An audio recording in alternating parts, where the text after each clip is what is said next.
O Sem Fronteiras conta a história do bilionário que surpreendeu o mundo ao conquistar o posto mais cobiçado do planeta, o de presidente dos Estados Unidos.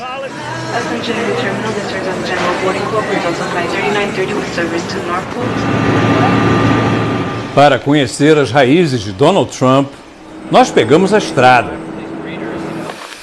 O destino, East Haven, uma aldeia em Vermont, nordeste dos Estados Unidos. Quem nos recebe é Gwenda Blair. Gwenda passou mais de 10 anos pesquisando para escrever um livro sobre a história da família Trump. When I began to research and look into his background, I realized that there was a kind of a three-generational saga here of him, his father, and his grandfather. And there was a whole kind of story of America that was really sort of embodied in this one family of entrepreneurs who went from the gold rush in the turn of the 20th century in Seattle and in the Yukon to Manhattan. His grandfather came to the U.S. in 1885 from Germany, got here when he was 16, came by himself. He had two older sisters who had preceded him to New York, so he stayed with them, it seems like just about long enough to learn English, and then went out to the Northwest, which was the last of the American physical frontier, opened some restaurants, first in Seattle, then in the Yukon during the gold rush era. Very shrewd about what to do, how to make his mark. He didn't go out and mine for gold himself. Instead, he, what we say is, mined the miners. He opened restaurants where he gave his customers who were mostly single young men, what they were looking for, which was food and alcohol and female companionship. And the father, Fred Trump. Fred Trump, in a way, you could say, embarked on the next frontier, which was the New Deal under Franklin Roosevelt, when the federal government became a major player in the economy. And during the Depression and after the Depression, got very involved in tax abatements and various sorts of subsidies for middle-income housing. And Fred Trump, Donald's father, was very successful in those programs, extremely successful.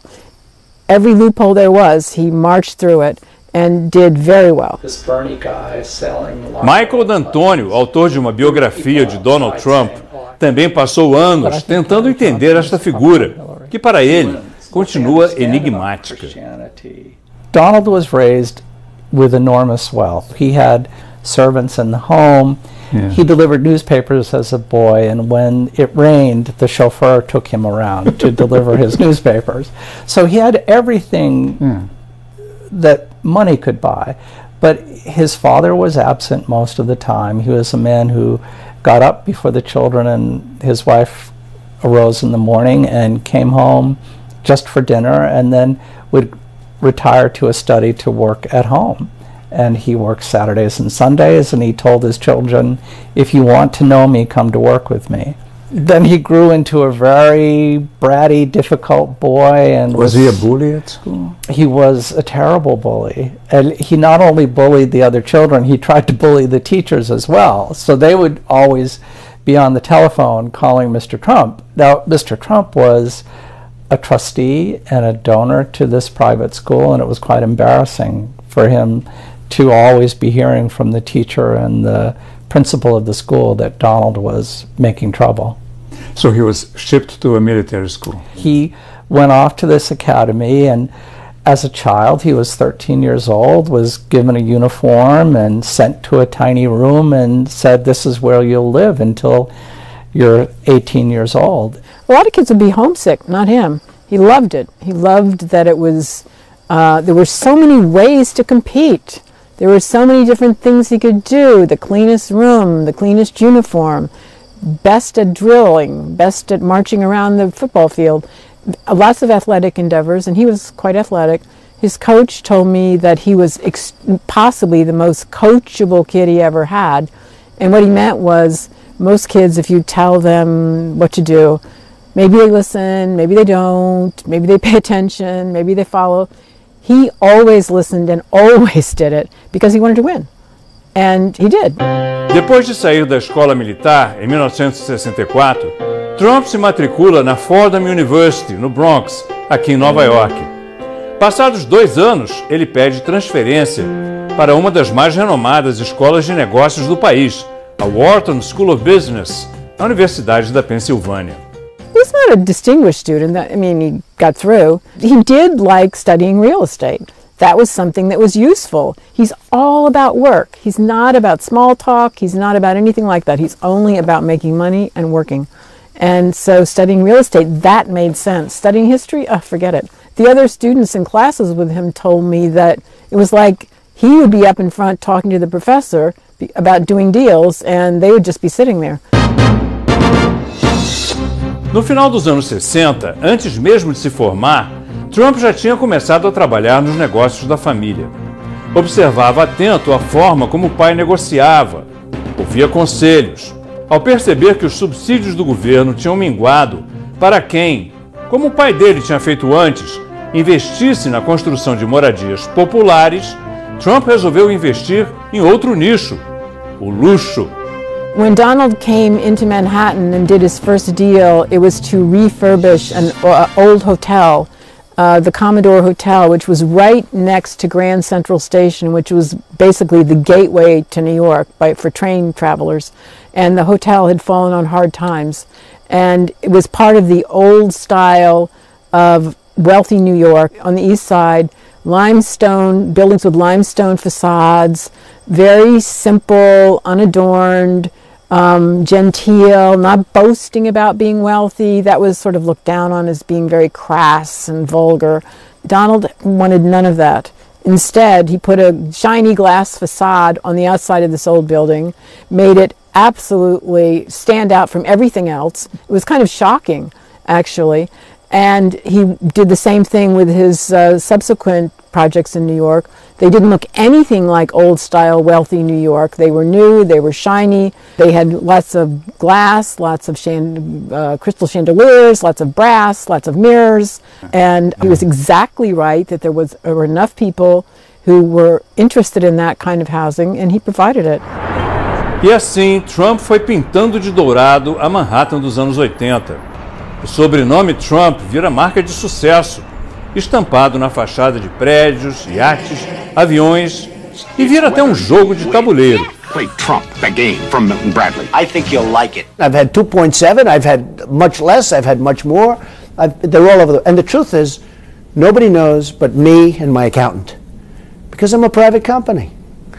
But I think people will be very, very impressed when they find out the net worth. We don't know at all how rich Donald Trump is. And this has been a controversy throughout his life. He has long claimed to be worth an excessive amount. In the 80s it was $1 billion, and then by the year 2000 it may have been 4 or 5, and today he says he's worth 10 to 12 billion.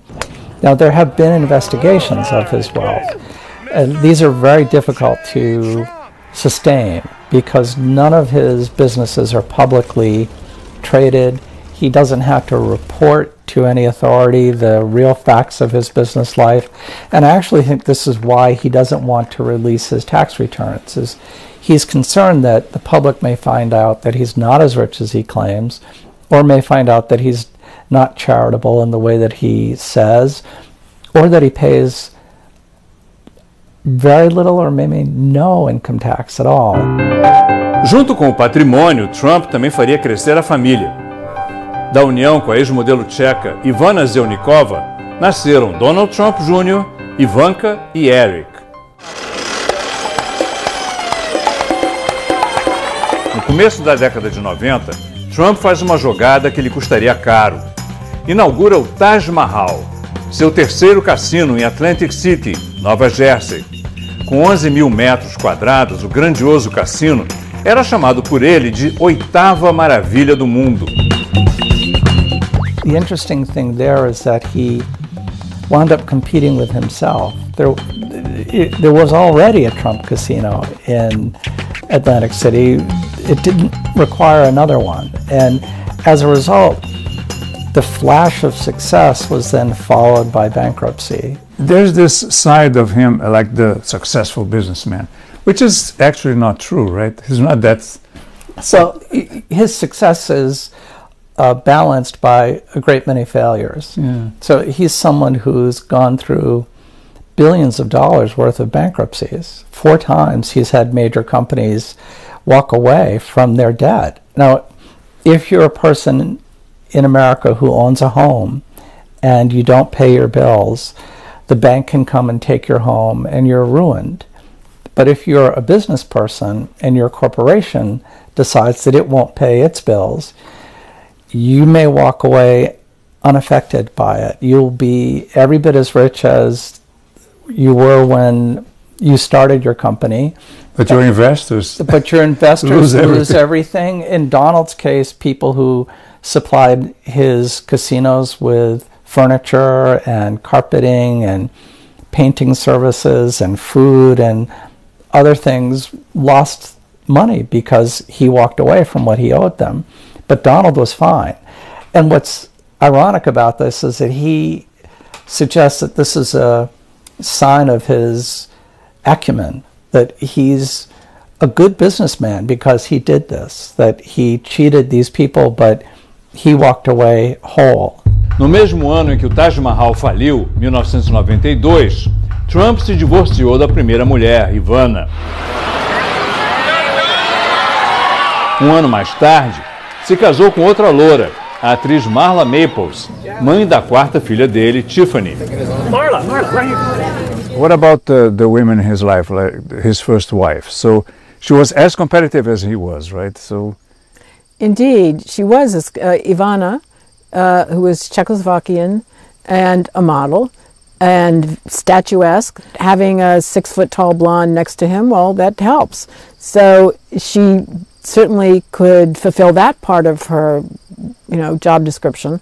But it turned out that she was just as competitive as he was and thought that she was going to be in business too and that she was going to do really well. And he had just no interest in that.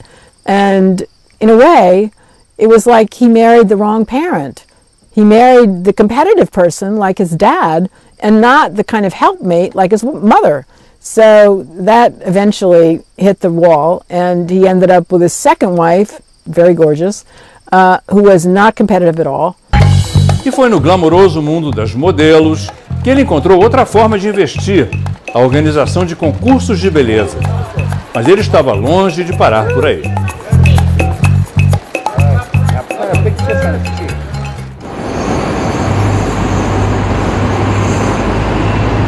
Esta é a sede do império de Donald Trump em Nova York, a Trump Tower, onde ele mora numa cobertura triplex de 53 aposentos, segundo ele, a residência mais luxuosa da cidade.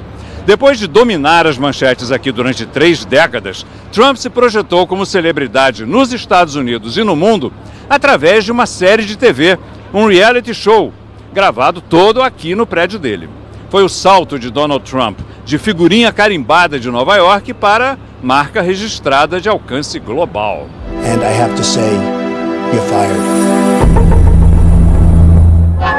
A vida amorosa do bilionário segue ritmo de reality show. Sai Marla Maples, entra Melania Knauss. Em 2005, Trump se casa com a ex-modelo eslovena, 24 anos mais nova. Barron, o caçula do clã, nasce no ano seguinte.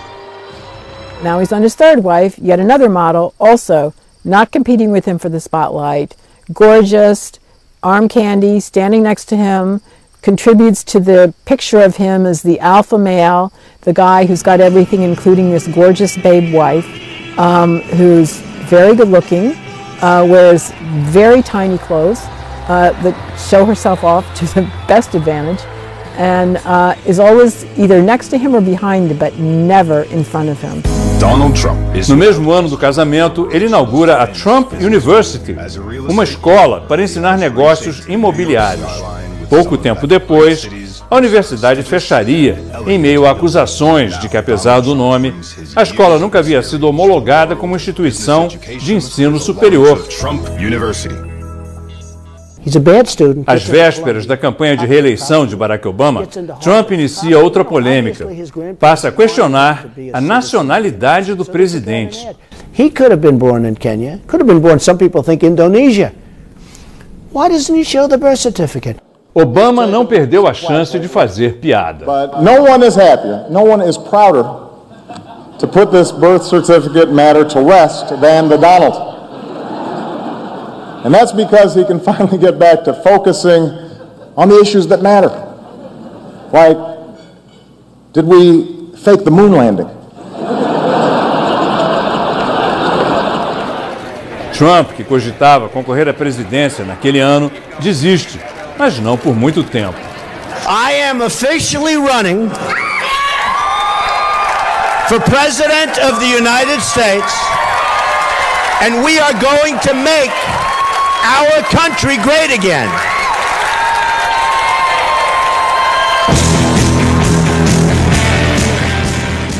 Donald Trump não bebe, não fuma e não joga, mas a vida dele é uma série de jogadas de alto risco. Em algumas se deu bem, em outras quebrou a cara, mas sempre achou um jeito de sair ganhando. A maior de todas as jogadas foi se candidatar a presidente. What is your personal impression of the man?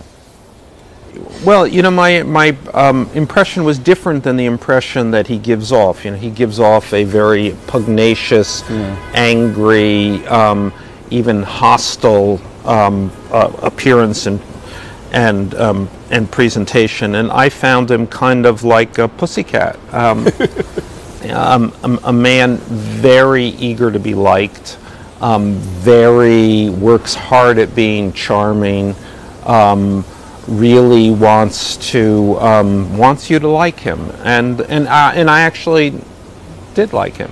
Yeah. So the angry Trump is an act? I think the angry Trump is an act. I think it's. I think there's the public man is a man who understands what the media wants at any given point in time. After spending time with Trump, I don't think he's interested in politics. I don't think he's interested in policy. I don't think he's certainly not interested in Washington. What he's interested in is being on television, being being at the center of attention, being a man who works the media. I love the media. They're so honest. They're such honorable people.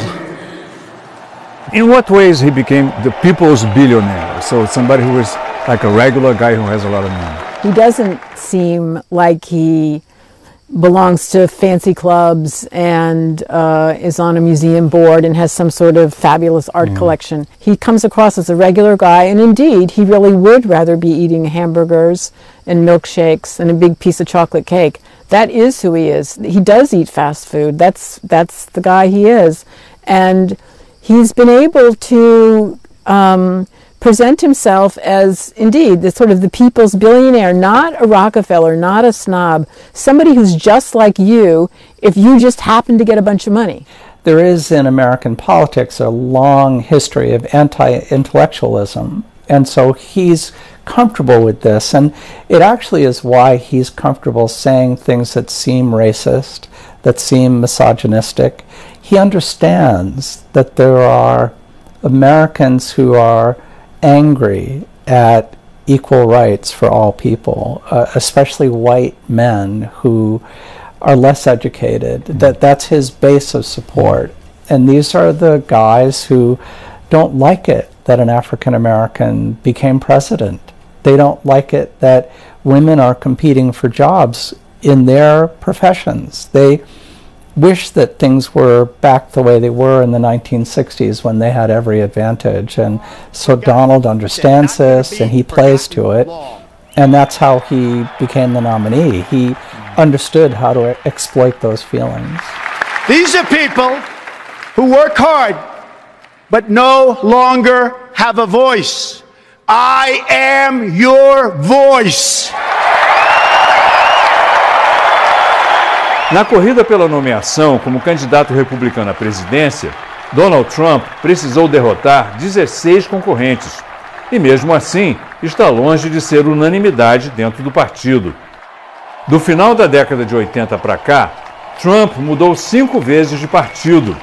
Inscreveu-se no Partido Republicano em 87. Virou independente em 99, democrata em 2001. Voltou a ser republicano em 2009. Saiu do partido em 2011, para depois virar republicano de novo. O jornalista Bret Stephens é editorialista do Wall Street Journal, uma das publicações mais conservadoras dos Estados Unidos. Ele fez campanha contra Donald Trump. As a conservative, how do you see Donald Trump? As a non-conservative. I think Donald Trump engineered a takeover of the Republican Party for a variety of reasons. He was successful in this, in part because he was conspicuously really the major non-politician in the race. I guess there was Ben Carson, but Trump had more traction. Trump in being protectionist, Trump in being anti-immigrant, Trump in having a business record that raises some eyebrows. I'm being very diplomatic in saying this. Trump in not seeming to understand what the conservative movement is fundamentally about in his sort of mercantilist approach to business issues. All of these are the antithesis of what I understand conservatism to be. But then why did the Republican electorate pick him? I think there are a variety of reasons. He was clearly the contrasting, the candidate with some color, some colorfulness in a field of sort of similar looking politicians, tame politicians. The second thing is, I think that the conservative movement has been driven a little crazy by the Obama presidency. 7 years of a president that conservatives have just detested. And so in a way, Trump was an expression of anger. I think the third thing, and this is very important, is that the United States never fully recovered from our recession. Usually after America's had recessions, we get growth of between 3 and 4%. Since the last recession, we've had growth that really is no more than 2%. Those differences may sound small in 1 year, but over the aggregate, they become quite large. A lot of people just gave up looking for jobs. They retired early, or they're in the jobs they never wanted to have. And that is going to create a tremendous amount of anxiety and a tremendous amount of anger. And I think Trump is a funnel for that anxiety and anger, that sense that the American dream that functioned for so long, for so well, stopped functioning for this group of people. And those anxieties are profound, and I think they're sincere, and I think they need to be addressed. Na reta final da eleição, Trump disputou ponto a ponto com a concorrente, Hillary Clinton. Passou por maus bocados quando vazou um áudio em que ele fazia comentários machistas. Foi acusado de assédio sexual por várias mulheres, entre elas uma ex-concorrente do reality show comandado por ele. Mesmo assim, conseguiu ganhar a eleição. Agora o mundo vai ter que se acostumar com a ideia de que o que parecia improvável se tornou realidade. Trump é o novo presidente americano. Resta por hora tentar imaginar como será a presidência dele. Uma coisa é certa, a audiência não vai faltar.